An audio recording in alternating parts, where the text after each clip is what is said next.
Hey guys, this is WhytManga here with a new video, and in this video I'm going to be talking about the storyboards I've done for Apple Black. So basically the update for Apple Black Volume 2 is that, all 9 chapters have been storyboarded, and obviously they've been written out and they've been storyboarded. Now obviously I've finished the first 6 chapters. The first 6 out of 9 chapters for Volume 2 are completely done. It's just 3 chapters left, and I've already begun on the 7th chapter. I'm just not done, but I'm done with the storyboards. I'm done with the writing. So before I go any further, if for those who are confused or who might not know what I'm talking about, basically what storyboards are, they're basically like a blueprint for what you want your page to look like, what you want the reader, viewer to see. This is done in like architecture, is done in like in most things, animation. Think of it like in architecture is not necessarily in architecture's blueprints. That's my point. I'm trying to use it as an example. So basically, it's kind of like you seeing the page before it comes to life, so you can edit and change things, tweak things. You're in more control here than when you go into an actual page and you're already putting in ink, because then it's much more difficult for you to alter and move things around. Doing things this way is more effective, it's clearer, and you can kind of sort out all the storytelling techniques you want to use, how you want to put everything together, how you want the fight scenes to look, how you want the... Basically, this is where you do all the brainstorming, all the hard, heavy, critical thinking before you decide on how you want the actual pages to look, how you want the panels to be placed against one another. Sometimes while I'm storyboarding, I like to gain inspiration by looking at several people's comics, looking at several artworks, and just getting influenced and inspired to come up with dynamic panels and dynamic shots. So this here is the last 3 chapters of volume 2, and you can see it continues here. And one good thing about the storyboards is that it allows me know how many pages are going to be in the chapter as well. So it kind of lets you see things and lets you know how to organize yourself. And sometimes I do some writing. One cool thing I do in my storyboards is, say, you see here where I've already decided what the panel is going to look like, but say I sketch something and it doesn't look right, or I feel it could look better. It's just in a sketchy form. In fact, I'm probably a little too detailed in these. I have seen people where their storyboards are much more sketchy and stick figure-y, if you know what I mean. So here, sometimes rather than adjusting things and erasing and adjusting, which you can do, this is just my lazy way. Is sometimes I'll see an error, and rather than just fixing it, I'll just give my future self a note and say, okay, show more face here, because maybe it's not enough face, or at least I don't think it's enough face. But there are other times, like here, where I don't go into much detail, where I already know what I want to do. There are some times where maybe I'm unsure of a drawing. You see, one tip I give people you can use is this. I see, the more you draw something, the better it is each time, if that's your goal, to make it look better. Or if you don't know how, there's sometimes when I'm storyboarding and I don't know how the anatomy is going to look. I'm not sure how I want it to feel, and it may not look good if I draw it the first time. So sometimes I'll actually, that's probably why I have more detailed storyboard. So when I'm now drawing it on a page, it's like I'm drawing it for the second time, and I'm correcting myself from the initial sketch. So sometimes, let's say before, I didn't draw any face here, but before, say I was unsure on how the face would look from this angle, I would actually go into more detail here and try to get it as best as I could. And then when I'm drawing it on the actual page, it's almost like I'm using myself as reference, because I've already done all the hard work, brainstorming, erasing, and blah blah blah. So when I go into like the page, when I start sketching on a page, it's easier because I've already made all the mistakes I would have made.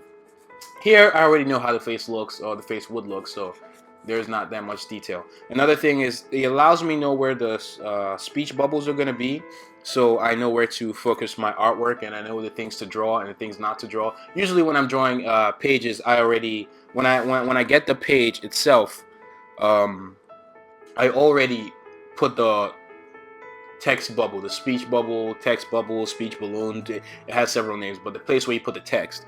And I already have that drawn out, so that it's just easier for me. So when I'm drawing it, I already know where to draw and where not to. Sometimes, especially in Western drawings, where they draw out the whole panel, and somebody else comes in to put in the speech bubbles. That sometimes you can cover some of the artist's work, maybe what they actually wanted to show. But I just find this, especially it's common in Western comics, not Western, Eastern comics, in mangas mostly, shonen manga. You can see that the artist has already dedicated a portion for the text. And here, one thing you guys can notice is the layout, where I have like page 1, page 2, 3, 4, 5, 6, right? And the reason why I have them side by side like this is because this is how I basically, if you put these two pages together, this is how it's going to look when you open the book, right? So this page is going to be on this side, kind of like this. This page is going to be on this side, and this page is going to be on this side. And sometimes I can dictate how I want them to look. So while you're storyboarding, you can be telling your story and be building up to something, right? And maybe there's a reveal, whether it's a twist, cliffhanger, something, right? Some kind of information you're giving to the reader or viewer. You can kind of build tension up to this point to make them want to flip the page. And when they flip the page, boom, they get a surprise at the top of the next one. So that's a storytelling technique that I think I even use here, where I'm building, whatever, and then at the last, once you get to this point, once you get here, once I make you flip the page, and it's a double spread. So the double spread is like this big panel that, one, it's a huge panel for the viewer, good artwork for them to see. Hopefully I did my best and all that good stuff. But also it's like there's a reveal there. It's like this big twist or cliffhanger or whatever you want to call it. Obviously, twists and cliffhangers are two different things, but you get my point. Like this big reveal on the next page that lets them flip. So that's also one of the things you kind of have to organize while you're doing storyboards. You kind of putting them together, figuring out what goes where, figuring out how you want the story to be told, figuring out the storytelling tips, all the camera angles you want to use, dynamic shots, where you want speed lines to be, focus lines to be, what parts you want to put in backgrounds, what part you think don't need backgrounds, and the reader already has a good feel of where the characters are. Usually I draw backgrounds just to make sure the reader is not confused. So I might draw a background at the beginning, and I might draw a background here and there, a little bit here and there.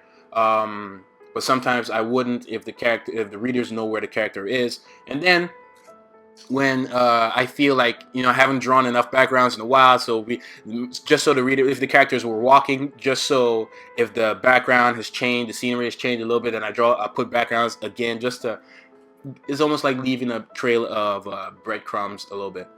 I also draw backgrounds always if the character interacts with the background. So if somebody gets punched through a wall, you clearly have to draw that wall. If you're drawing a whole character from head to toe, full body, then if he can't just be standing on air, you know what I'm saying? So you have to draw backgrounds usually when the characters are interacting with the background, or sometimes.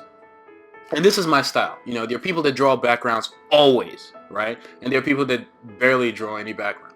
But me, I draw backgrounds if the characters are interacting with the backgrounds, and I also use backgrounds as breadcrumbs to let readers know the locations of the characters and make sure no one's confused. Sometimes you have it in the beginning, like one of the first shots as an establishing shot, and sometimes you put it in a couple panels in, especially in like calm scenes. I draw less backgrounds during fight scenes. I'm more focused at the speed lines, and well, that's not true. There's sometimes I draw a lot of backgrounds during fight scenes. It's complicated, but I feel like maybe that's a video on its own where I decide to draw backgrounds and where not to. But the storyboard place is where I figure out everything. And this here, I've storyboarded basically all of the book. And these are just the last 3 chapters. Some things I do, again, is if there's a character that's not too important, but I want to design the character before I go in, I have like just a little bit, so I know what I'm going into. Sometimes I draw the scene like from I have like this is like a aerial view, bird's eye view in a way of like where stuff is taking place, so I know where the characters are moving around, so I know what backgrounds to draw, and I'm not just freestyling it the whole time. So there are lots that you see here. There's a shot here, but I didn't like how it looked, so I drew it again to put it in there. Same with this one. So just, you know, it just this is how I storyboard, right? One thing to keep in mind is that the way I come up with these panels in the first place is that I make sure I've written out the script, at least for the most part. I've written out the script for the chapter, all the dialogue, monologue, narration, everything from head to toe, from top to bottom, is written for the chapter. And then based off of the chapter, based off of what happens in the chapter, I decide what is best to show for the panels and what storytelling techniques, what camera angles, dynamic shots, whatever are best to use for to you know, bring that script to life on paper. I also, so you know, if the shot was talking about, say, let me see, if the shot was talking about maybe a character say, oh look, somebody said, well look at that idiot, right? I make sure in the shot that I kind of show that idiot in a way. It's complicated, but at the same time it's not too complicated. Again, I have several tips, visual storytelling tips that I'll leave in the video cards or in the description below, where you guys can check out. Kind of helps you decide what shots to use and what shots not to use. Another thing I do in storyboards is I decide what panels pop out and what panels don't. Usually there's a technique done in most shonen manga. Okay, like here where you see the top, this usually when you get the page, there's like most of these are dotted lines, right?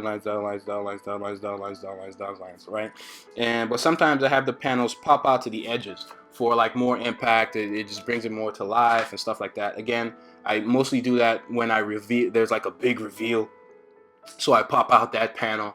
But if it's like a calm panel where two characters are talking, I don't know, unless maybe what the character says is, again, a reveal in some way, then that panel pops. If it's like some big action, you see in the next panel, it also pops to the edges. And here, even though this one pops, I might bring this one down. So most of these storyboards, they're not even set in stone until I start drawing the page. When I see, if I look at a storyboard, like I'm still editing until, like, nothing is final until I draw the page. So sometimes I'll have a storyboard, but I'll deviate from what I've done in the storyboard, either maybe because I have a better idea or I don't agree with past WhytManga. Usually these things, you know, doing this stuff saves time, so you're not doing it as you're drawing the comics. You're focused on one thing. You're not using your brain. You're not using all of your brain. Here I did a little, I was writing kind of this, I do a little writing here as well, but I always transfer it to, like, not just writing, but having ideas and knowing, structuring everything out. Like some here, you see I'm like structuring how volume 3 is going to be and how I'm going to put that together. But here, you know, there's just a doodle on the side, just that came out of nowhere. Basically, and here, you know, if you have really good eyes, there's some pretty decent spoilers here that you probably should look at. But yeah, I do. This is done a lot. I use the dialogue, monologue, and the whole script to come up with these pages and decide what's best. And I have other videos that help as well.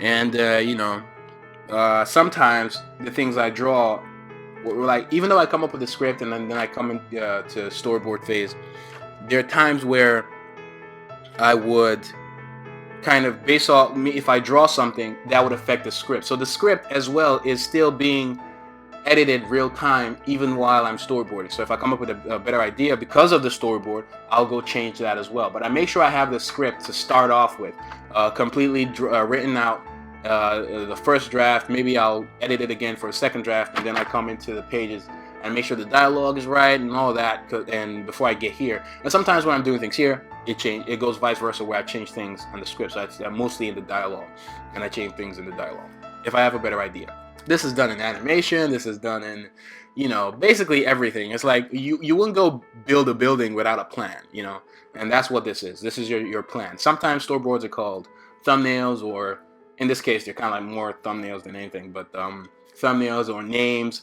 There are people, there are writers. If you're working with an artist, some writers, some, not all, but some writers will have like maybe a bigger sheet of paper, and they'll kind of dictate how they want the panel to look. That's also a storyboard slash name slash thumbnail slash whatever you want. It's just the blueprint of the pages. Again, like I said, it's similar to designing characters and props. You come up with the design of the character before you start doing anything with the character. Same in animation, same in anything you do. Go same thing for prop, same thing for prop design, same thing for, like I said, building, environmental design, building design. The same thing applies. But yep, this is the last chapter, chapter 18, Requiem. It's enough spoilers for one. Got some secret stuff in there. He's doing some background design, more background design stuff. Old Caesar drawing. So you see this drawing, this is one, and I put this together, and I'm going to show you guys basically the page when I'm done. And you see, this is how it looks, right? Put that together. See it side by side.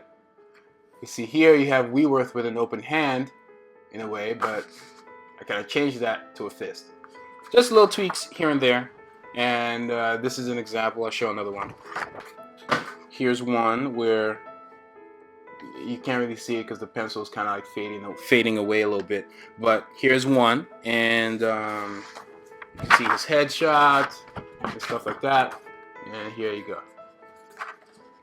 Same with hands. Some stuff from the top. Basically, that's it for this video, guys. Just want to give you guys an update. Apple Black Volume 2 is on the way. It's all storyboarded. Obviously, it's all written. Just 3 chapters left. I already started on the 7th chapter, which is the 16th chapter. So chapter 16, 17, and 18 are left. And yeah, wish me luck. Don't forget to like this video. Leave a comment or a question if you have any. Check out Apple Black Volume 1. Have all that good stuff in here. Apple Black is published by Saturday AM, published and serialized Saturday AM. Check out Saturday AM and all the other comics on there as well. You can read the first 4 chapters of Apple Black free, or you can just get book 1 with the first 9 chapters. And yeah, that's it, guys. It's WhytManga, and I'm out.